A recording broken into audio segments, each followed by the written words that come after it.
Nous avons le plaisir maintenant d'entendre Madame Elisabeth Roudinesco, qui, comme vous le savez, est directrice de recherche à l'Université de Paris 7 et enseigne aussi à l'École normale supérieure. Et Madame Elisabeth Roudinesco, je ne vais pas faire sa présentation, ce serait très long, est historienne de la psychanalyse, a écrit je ne sais pas combien de livres, mais un grand nombre. Oui, puis c'est pas une question de nombre, Elisabeth.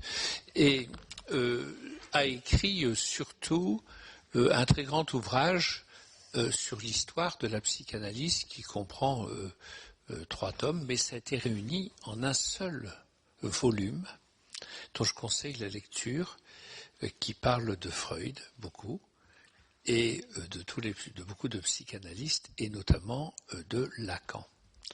Et Elisabeth Roudinesco, vous avez fait beaucoup d'autres livres, notamment un livre qui s'appelle Désordre dans la famille en désordre, dont je conseille la réédition, qui est agrémentée d'une postface, et aussi beaucoup de livres, en particulier sur la psychothérapie. Et vous avez fait partie de celles et ceux qui se sont beaucoup battus pour la psychanalyse par rapport à toutes les attaques qui ont été portées contre la psychanalyse et qui continuent d'être portées contre la psychanalyse. Et puis des autres livres, nous parlerons un autre jour.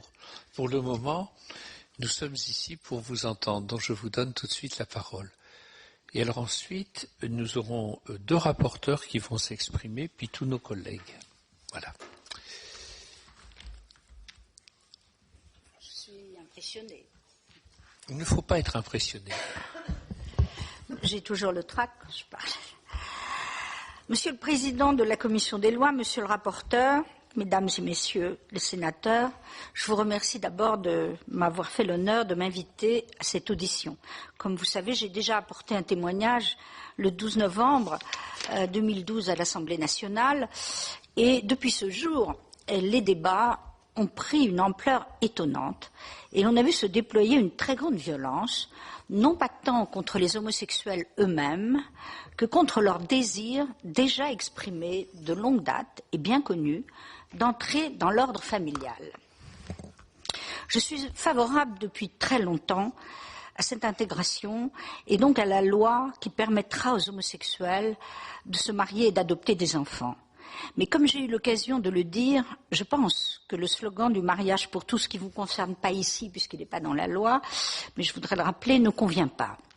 Il ne reflète ni le combat des homosexuels, ni donc ce qui figure dans cette loi. Il s'agit exclusivement avec cette loi de donner à des couples du même sexe le droit de se marier et il ne s'agit en aucune façon d'étendre le droit au mariage à toutes les personnes qui le souhaiteraient. Est-il besoin de rappeler, une fois encore, que dans toutes les sociétés, les conditions requises pour l'union de 2 personnes supposent plusieurs éléments.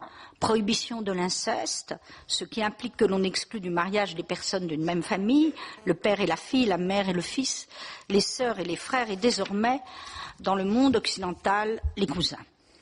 Sont exclus également, dans les sociétés démocratiques modernes, toutes les variantes de la polygamie.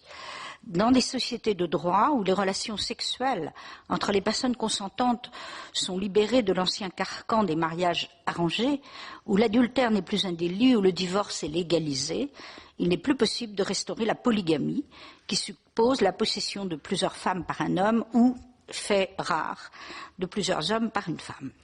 On comprend aisément pourquoi ce modèle, encore en vigueur dans des sociétés théocratiques ou tribales, ne convient pas à ce qu'est devenu la famille dans les sociétés laïques. Et on a vu le casse-tête que cela a représenté avec l'intégration de Mayotte comme département français.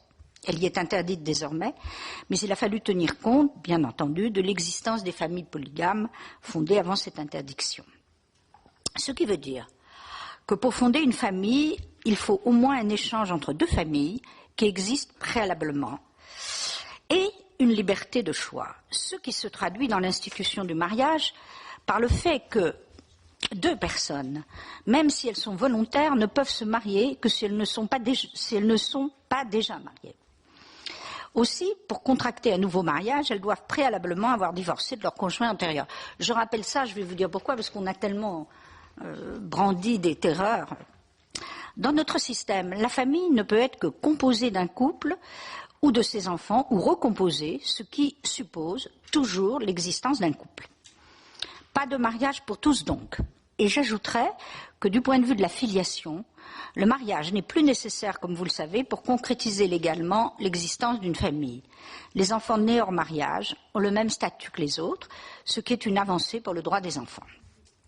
La vraie question posée par les revendications des homosexuels est celle de savoir pourquoi, après avoir été exclus d'un ordre familial jugé d'ailleurs haïssable, et qui a été si fortement contesté dans les années 70, ils ont, 25 ans plus tard, manifesté un tel désir de normativité. Je crois que la réponse est assez simple. Dès lors qu'une orientation sexuelle minoritaire est progressivement dépénalisée, ce qui fut le cas en France à partir de 1981, elle se normalise au fil des années. Et c'est en vertu de cette transformation que les homosexuels ont cessé de refouler leur désir d'enfant. Ils ont voulu être comme tout le monde et lier eux aussi orientation sexuelle, vie amoureuse, vie conjugale et engendrement ou procréation, faire famille. Cela s'est fait au fil des années, pour une nouvelle génération d'homosexuels qui finalement est entrée en contradiction avec la génération précédente, laquelle ne souhaitait pas forcément entrer dans l'ordre procréatif et se contentait du Pacs ou de la dépénalisation. À cela s'est ajouté un autre désir, très important, lié à l'hécatombe du sida. Au désir de transmettre des biens s'est ajouté le désir de transmettre la vie et d'avoir une descendance. La normalisation de cette orientation minoritaire a donc débouché sur le contraire de ce qu'on imaginait, ruse de l'histoire. On pensait il y a 40 ans que la dépsychiatrisation des homosexuels leur permettrait de rester des êtres à part, de pouvoir librement appartenir à la race dite maudite de Proust ou d'Oscar Wilde, à la catégorie des pervers fièrement revendiqués comme inassimilables, sans être pour autant regardés comme des malades mentaux atteints de je ne sais quel tare. Et voilà que l'on a assisté à tout le contraire, à une volonté de normalisation qui choque d'ailleurs certains homosexuels désireux de rester symboliquement les maudits de la civilisation. Personne d'ailleurs ne les en empêche, mais je suis frappée de constater que les opposants actuels à la loi sont en retard sur leur époque. Eux qui refusaient autrefois la dépénalisation aux anciens pervers et autres invertis ou sodomites, eux qui avaient refusé le Pacs en craignant une apocalypse, sont favorables aujourd'hui à ce qu'ils condamnaient hier.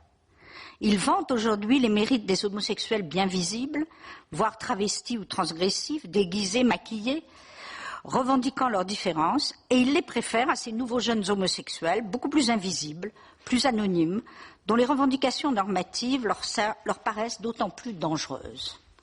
Ils aiment la cage aux folles pour mieux rejeter l'homosexuel tranquille, qui n'a plus besoin d'afficher sa différence pour exister. Mais enfin, de quoi a-t-on peur? De l'apocalypse de la famille? Elle n'a jamais été autant désirée. De la fin des familles normales? Mais les normes ont changé et la famille normale est en voie de mutation depuis 50 ans. De la fin de la différence des sexes et de la marchandisation des corps par les différentes modalités de procréation médicale? Mais c'est une terreur irrationnelle. Rassurez-vous, a-t-on envie de dire à ceux qui ont de telles craintes. Les homosexuels sont et resteront toujours minoritaires dans le monde, moins de 10% de la population mondiale, et les procréations médicales également, de même que les personnes infertiles, même si les naissances tardives, de plus en plus fréquentes en Occident, favorisent la stérilité. Sachez bien, a-t-on envie de leur dire, que l'humanité continuera pendant des siècles à se reproduire par les moyens les plus classiques, l'acte sexuel entre un homme et une femme, majoritaire dans le monde entier à hauteur de 90%. Nous n'assisterons pas, dans les années à venir, à une homosexualisation généralisée des sociétés, ni à l'avènement d'une humanité barbare fondée sur l'abolition des lois de la nature, de la culture et de la différence des sexes. Et si cela arrivait, ce ne serait certainement pas à cause des homosexuels, car cela est déjà arrivé au XXe siècle et avant, et cela arrivera peut-être encore sous d'autres formes. La pulsion de destruction est inscrite au cœur de l'humanité et jusqu'à ce jour, ce sont les minorités qui en ont été souvent les victimes. Et quand cela s'est produit, l'humanité a su lutter aussi contre cette part d'elle-même qui désirait sa propre mort. Alors pourquoi avoir aussi peur ? La peur est toujours engendrée par l'ignorance, elle est irrationnelle, irréductible, incurable. On a entendu des propos incroyables. Peur de la zoophilie, de la pédophilie, de la polygamie, de l'inceste. Terreur à l'idée de porter atteinte au bonheur de l'enfant, à un droit de l'enfant à recevoir de bons parents. Mais depuis quand les bons parents se recrutent-ils exclusivement dans des familles dites normales, c'est-à-dire composées d'un homme et d'une femme ? Qui a produit les criminels ? Qui a engendré les assassins ? Qui étaient les parents des tortionnaires, des bourreaux et des dictateurs ? Toute la littérature est là pour nous prouver que les familles les plus normales en apparence ont engendré le crime ou la violence en même temps que l'amour, le courage et la beauté. Depuis le théâtre grec, en passant par les tragédies de Shakespeare et par le roman du XIXe siècle, Hugo, Tolstoï, Flaubert, on n'a pas cessé de décrire de quoi était fait le terreau familial, du pire et du meilleur. Je comprends fort bien que pour des raisons politiques, le gouvernement ait écarté du débat et de la loi la question des procréations médicales et qu'il préfère, avant de légiférer, recueillir l'avis du comité consultatif d'éthique. Et je comprends, en assistant au débat houleux suscité par ces lois, qu'il ne veuille pas entendre parler pour le moment de la gestation pour autrui. Je suis frappée d'ailleurs par l'intensité de ces débats. À l'évidence, les opposants à cette loi se sentent troublés, et je dirais sincèrement troublés, au plus profond d'eux-mêmes, comme si cette loi venait abolir, selon eux, des pans entiers de leur histoire ou de leur tradition. Impressionnant. Mais cela n'empêche pas la science d'évoluer, et cela n'empêche pas la science d'avoir une histoire. Et cela n'empêche pas que l'on puisse en parler, en attendant que la question refasse surface en politique, ce qui, à mon avis, ne serait tardé. Car de même qu'il était évident que la loi sur le Pacs ouvrait au mariage, malgré les dénégations, il est évident que plus on accorde de droits aux homosexuels, et plus on sera contraint d'aborder la question des nouvelles formes de procréation. Non pas seulement pour les homosexuels, mais pour toutes les personnes qui ne peuvent pas avoir d'enfants par d'autres moyens, c'est-à-dire, je le répète, une infime minorité de personnes. On n'a jamais vu, en effet, dans l'histoire des hommes, qu'un progrès de la science ne soit pas utilisé. Les avancées dans le domaine de la biologie reproductive sont évidentes et il faudra bien un jour les encadrer par la loi afin de pouvoir énoncer ce qui est permis et ce qui ne l'est pas. Aujourd'hui, il est possible à des femmes infertiles ou nées sans utérus d'avoir recours à la gestation pour autrui plutôt qu'à l'adoption, rendue de plus en plus difficile. Et l'on sait par ailleurs que jamais on ne parviendra à éradiquer le désir d'enfant chez un être humain. Ce désir est une pulsion, et quand l'être humain y renonce, c'est pour la sublimer et pour accomplir un autre acte de création, une œuvre artistique, un engagement politique ou mystique, etc. En conséquence, si la science fournit de quoi satisfaire cette pulsion, on ne pourra pas empêcher les êtres humains d'y avoir recours. Et plutôt que de tout interdire, il faut maîtriser, grâce à des lois, les dérives potentielles induites par les progrès des sciences. La gestation pour autrui révulse ceux qui ne voient en elle que ce qu'on leur a dit ou montré. Des femmes ukrainiennes ou indiennes, d'autres encore venues d'un autre monde et traitées comme des esclaves et leur corps comme des choses. Mais si l'on ne voit que cet aspect de la GPA, on oublie alors que le don existe et qu'il est l'un des moteurs de la société humaine, une offrande sans contrepartie apparente.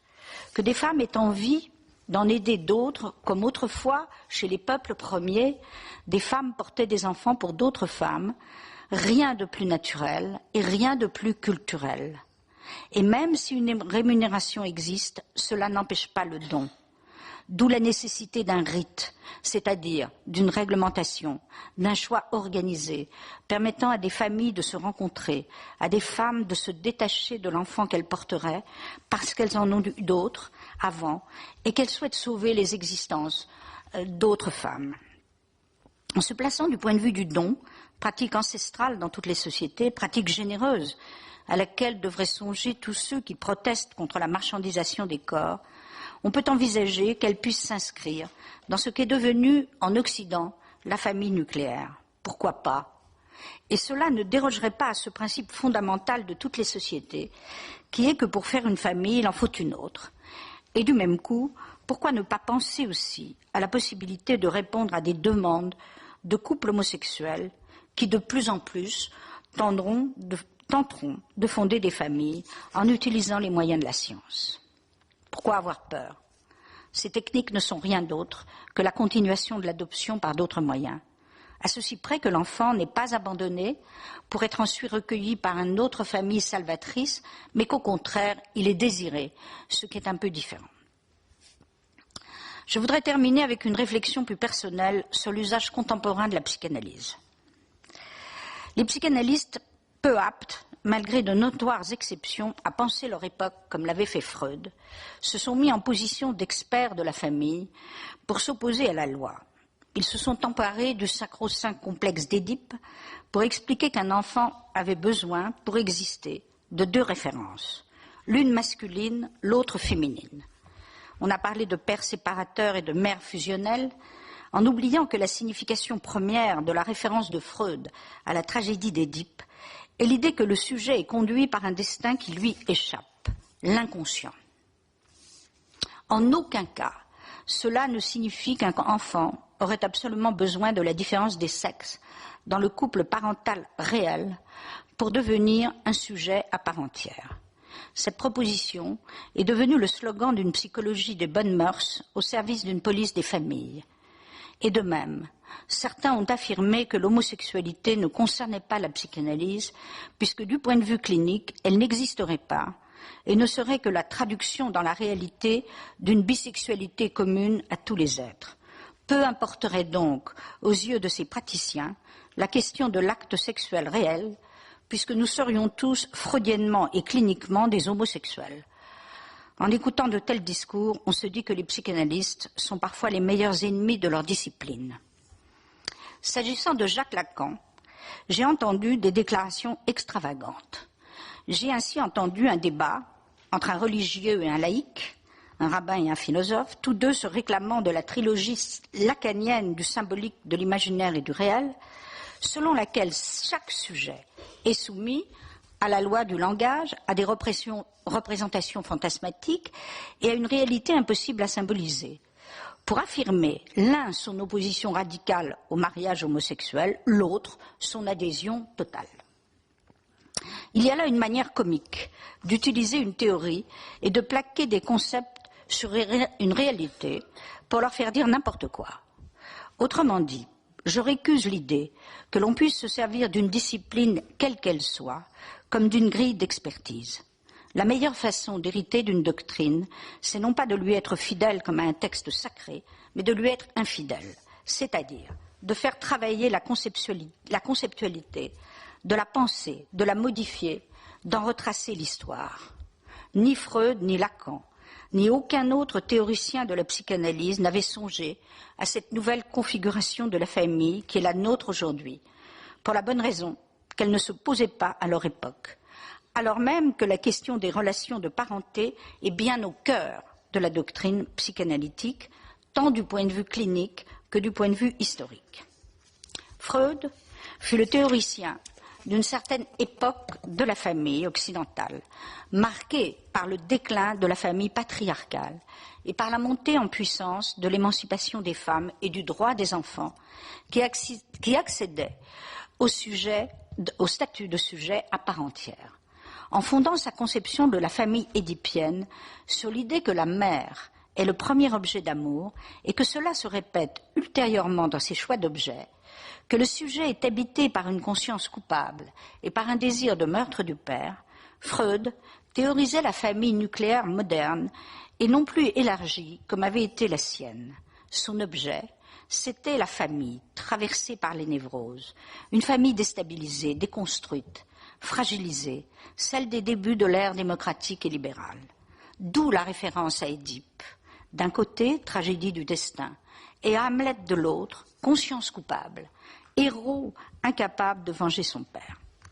La conception freudienne de l'homosexualité était émancipatrice.